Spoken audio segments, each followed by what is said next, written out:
Assalamualaikum warahmatullahi wabarakatuh. Alhamdulillah kita kembali ketemu pada hari ini dalam mata kuliah fikih muamalah, dan kali ini kita akan membahas tentang ijarah. Apa sebenarnya yang dimaksud dengan ijarah? Ijarah menurut bahasa yaitu bai'ul manfaah, atau dengan kata lain menjual manfaat. Kata ijarah ini berasal dari kata ajrun yang berarti al-iwad, yang artinya dalam bahasa Indonesia ganti dan upah. Ijarah ini biasa juga dikenal dengan sewa menyewa, yang berasal dari kata ajrun akwa, yang artinya menyewakan, seperti dalam kalimat ajru syai'un, menyewakan sesuatu. Yang kedua, a'tahu ajran, yang artinya memberi upah, seperti dalam kalimat ajrun fulana ala kaza, ia memberikan kepada si fulan upah sekian. Yang ketiga, asabah, yang artinya memberi pahala, seperti dalam kalimat ajrullah abdahu, Allah memberikan pahala kepada hambanya. Sedangkan menurut istilah ada beberapa pandangan di antara ulama.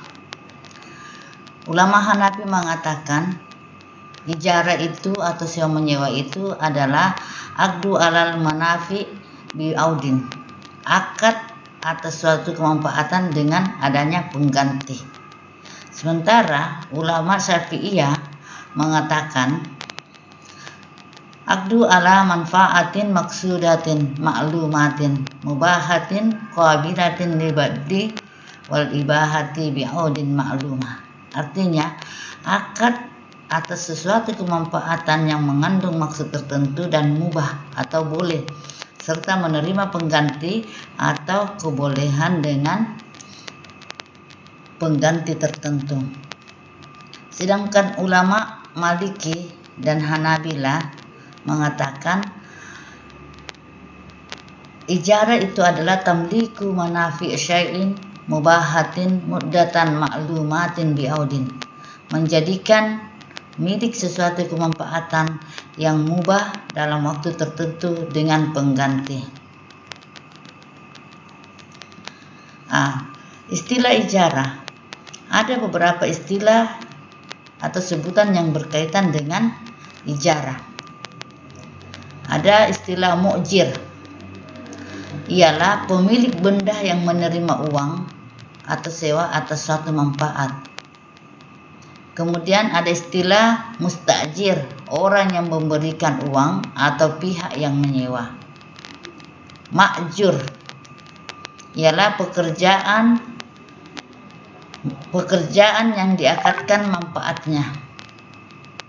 Dan kemudian ada istilah ajrun atau ujrah, itu adalah uang sewa atau upah yang diterima sebagai imbalan atas manfaat yang diberikan. Dasar hukum ijarah. Dasar hukum ijarah atau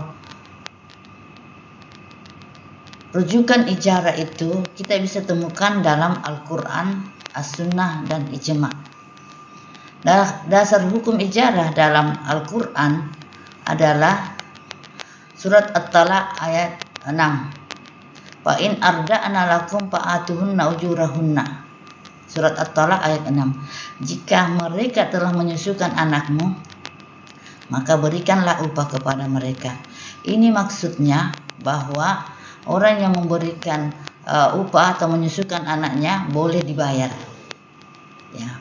Yang kedua, dasar hukum ijarah yang kita bisa lihat dari hadis yaitu utul ajira ajrahu qabla ayyajibba arakuhu. Berikanlah olehmu upah orang yang disewa sebelum kering keringatnya.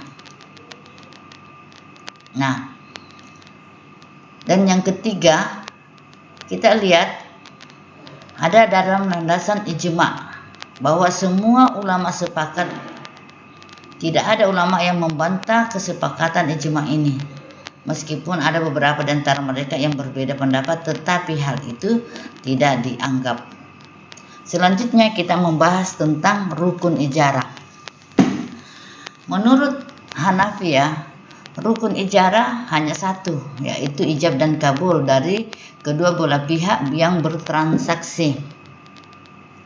Namun jumhur ulama mengatakan ada 4 rukunnya ijarah.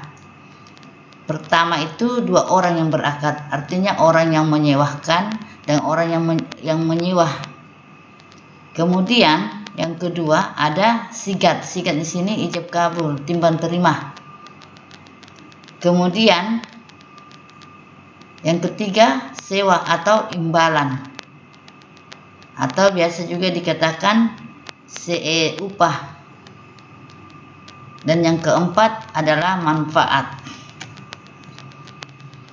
Selanjutnya dari masing-masing rukun tadi itu kita jabarkan syarat-syarat ijarah itu.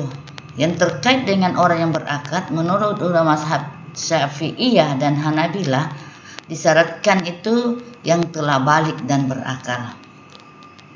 Dan kemudian yang kedua belah pihak tersebut berakad menyatakan kerelaannya melakukan akad ijarah.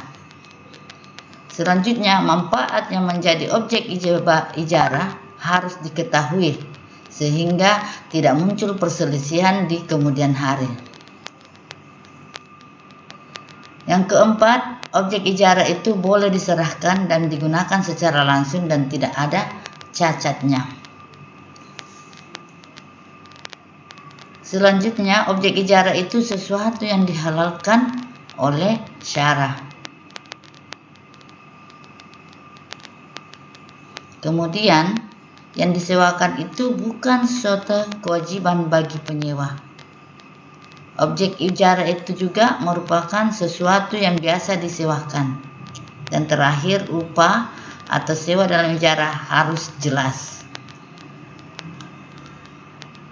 Terakhir, berakhirnya akad ijarah. Kapan ijarah bisa berakhir? Akad ijarah berakhir bila ada hal-hal sebagai berikut. Pertama, objek ijarah hilang atau musnah. Kemudian yang kedua, tenggang waktu yang disepakati dalam akad ijarah telah berakhir. Dan yang ketiga, wafatnya salah seorang yang berakad. Kemudian yang keempat, apabila ada udzur dari salah satu pihak. Udzur maksudnya di sini halangan daripada salah satu pihak. Menurut Sayyid Sabi, ijarah akan menjadi batal dan berakhir bila ada hal-hal sebagai berikut. Terjadinya cacat pada barang sewaan ketika di tangan penyewa.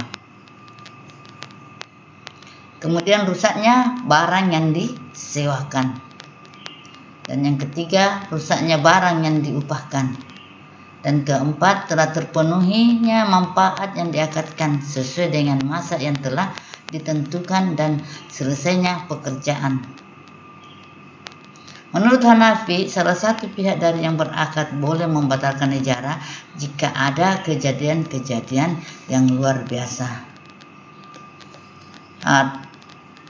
Yang berikutnya adalah pengembalian barang sewaan.